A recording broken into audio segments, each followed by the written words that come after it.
This is your boy Draft Raw, and I am doing the 32 series. That is 32 NFL team drafts for 32 straight days, starting April 29th, which as of right now, making this video, it's May 1st, all the way basically through May 30th or May 31st. So whatever day it's going to end, but it's going to end at the end of May. So anyway, with this series, I started with the NFC North. I've already done the Green Bay Packers and the Minnesota Vikings. And in today's video, it's going to be about the Detroit Lions. So let's just get through this draft. First up, with the first round pick, the Detroit Lions decided to pick cornerback from Ohio State, Jeff Okudah. Now, Jeff Okudah, to me, was the number one player in this draft. I don't care what anybody has to say about that. That is my opinion. He was the number one player in this draft. He's an all-around guy with incredible instincts. He has pretty solid ball skills. So, to me, the Lions got a great pickup when they picked up a guy like Jeff Okudah. And he's going to me, be a standout corner for them for years to come.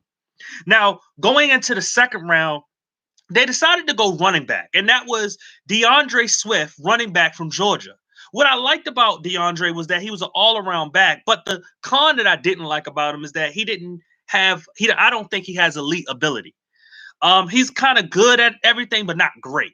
I felt as though, he's a guy that he's like a power runner. He's kind of a scat back, but he's not one of the more powerful guys. He's not a strictly power guy. And then he's not really a strictly type of scat back. And he's not a speed guy. And he's not like he has that combination where it makes him a good like third down type of running back. But the thing is that I felt as though as if you split him out wide as a route runner, and then even him catching the ball, I didn't think he was elite at anything. I just thought he was really, really good. Some people had him as number one running back. I personally didn't, but I can understand why because of the versatility. Honestly, the number one running back could easily be the first running back taken in Clyde Edwards-Helaire. But I don't even think Clyde is the number one running back. I had a guy like Jonathan Taylor and J.K. Dobbins a little bit higher than both of those guys. But I felt as though all four guys could make a difference within the NFL. Now, to get back to DeAndre Swift, and even Jeff Okudah, with the first two picks that the Detroit Lions had, these are two positions that the Detroit Lions have been looking for years, especially cornerback. Besides Darius Slay, they haven't had that true like elite type of corner, and I feel as though Jeff Okudah can be that guy for them. And then when it comes to DeAndre Swift, pairing him with Kerryon Johnson, maybe they can make a formidable partnership. I'm sorry, I couldn't think of the word, but they can make a formidable tandem to be a really, really good running back crew. You have a power guy in Kerryon Johnson, and then you have a little swift, quick guy in DeAndre Swift, and both of them can. Kerryon has a little bit of quickness to him, and then DeAndre has a little power. So even if you take one of them out and put the other one in, you're pretty much getting the same thing. You're not laying off a little bit. So that's what I like about this combination and what it could bring. Hopefully, this does work out for the Detroit Lions. With the next pick, the Detroit Lions decided to choose in the third round Julian Okwara, defensive end, pass rusher, edge rusher from Notre Dame. To me, when I saw him, he was just a straight-up speed rusher, and I felt as though he needed to add more strength. There wasn't a lot that was like great about him. He wasn't like a great run defender. He was just strictly a pass rush guy, and he just cut the corner, pass rush, and it was always speed. It wasn't a speed to power type of situation. It was always speed, whether he was doing a swim move or rip move or whatever it was just always speed.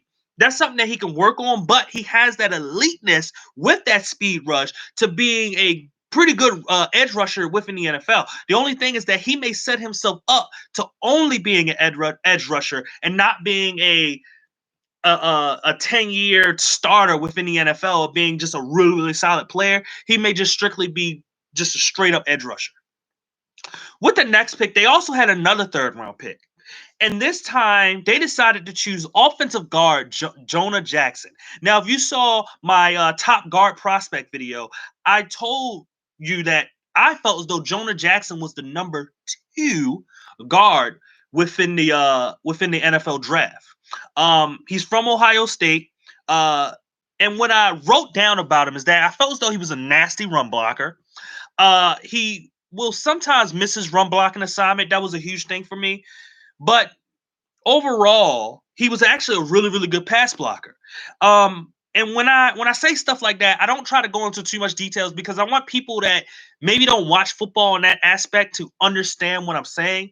And just saying a nasty run blocker, I just mean that he I saw him roll grade guys. I saw him push guys out the way when they was trying to run block. And then in pass block, I mean, I saw him hold his own, whether it was against speed or power or quickness, whatever it was, I saw this guy hold his own. That's why I had him as the number 2 guard within this draft. I mean, I can go into details about him dropping his butt, making himself so he can anchor, the way that his hand placement. I can go into all of that, but I'm not going to. I'm just going to tell you just the simple stuff of what I saw on tape, and that's what I saw from Jonah Jackson. I think that he was a really, really good pick and maybe a sleeper pick for your team that may turn out to be possibly the best pick from your draft class, excluding Jeff Okuda, obviously. Next, they actually went back and chose another guard, and that was Logan Sternberg from Kentucky. Now, Logan was a natural road grader. He's a solid pass blocker, but he can get speed. He can get beat with speed versus the run or the pass. Whether he's pass blocking, he can get beat with speed, or whether he's trying to run block, guys beat him with speed. Sometimes he'll miss the block sometimes because of just pure speed. He's not, he's not crazy athletic, but when he gets his hands on you, he does his job, and that's what I really, really like about Logan. He played in that offense where they ran the quarterback. Trying to think of his name from Kentucky, Lynn Bowden. They ran him like in a wildcat type of situation. So maybe that's why I saw a lot of road grading from him. But that helps his cause because it shows that how good of a run blocker he is. You can teach an offensive lineman how to be a better pass blocker.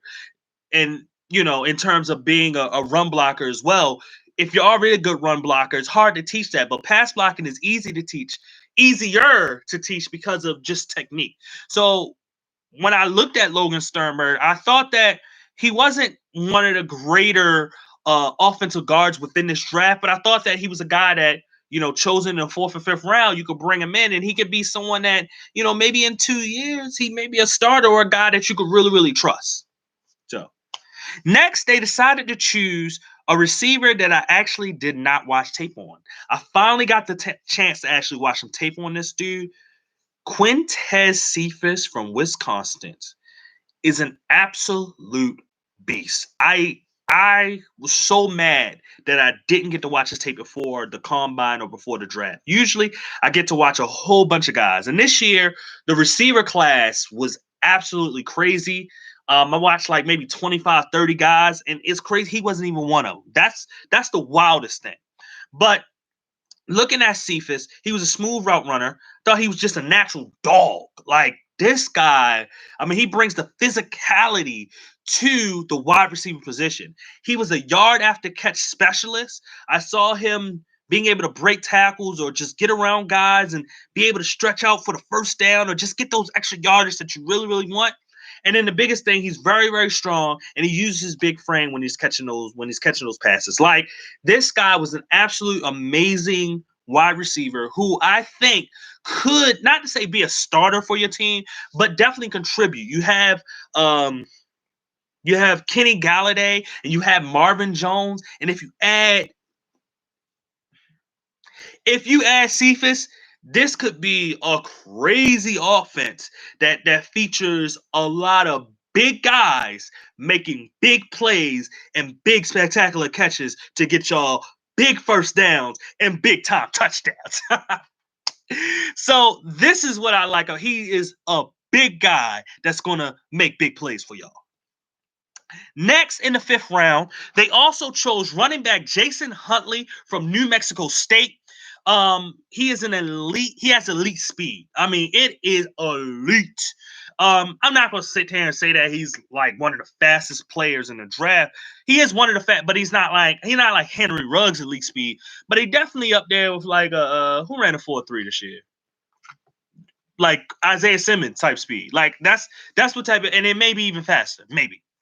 He had good quickness, and he likes to run between the tackles. For being in a speed back, him running between the tackles is huge because a lot of times those guys like to bounce it to the outside.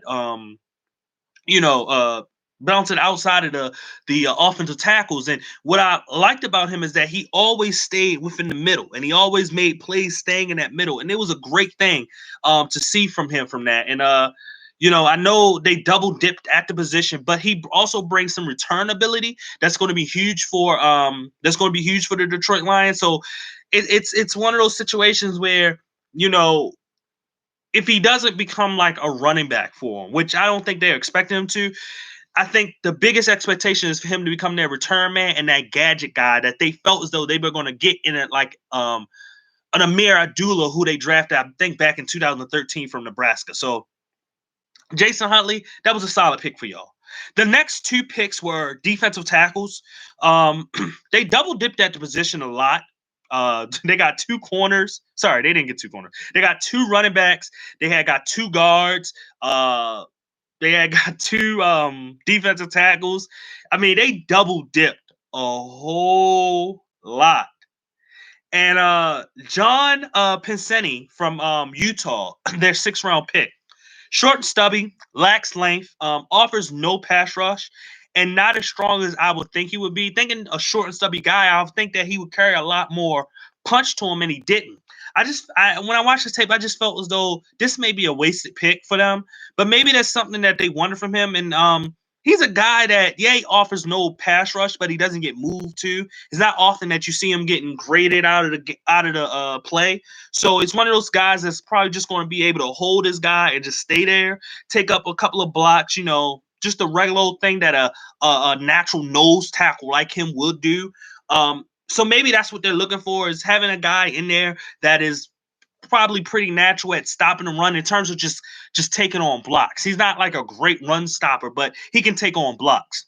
So maybe that's the reason why they picked him, but it's a solid pick. Now, the next defensive tackle I liked a whole lot more because he's the opposite of John Pinseni from Utah, and that is Jason Cornell from Ohio State. He has a good get off / acceleration. I mean, he bursts when the ball snaps. He just bursts up. His quickness on the inside probably is because of his size, but let me just tell you, he's a true inside pass rusher.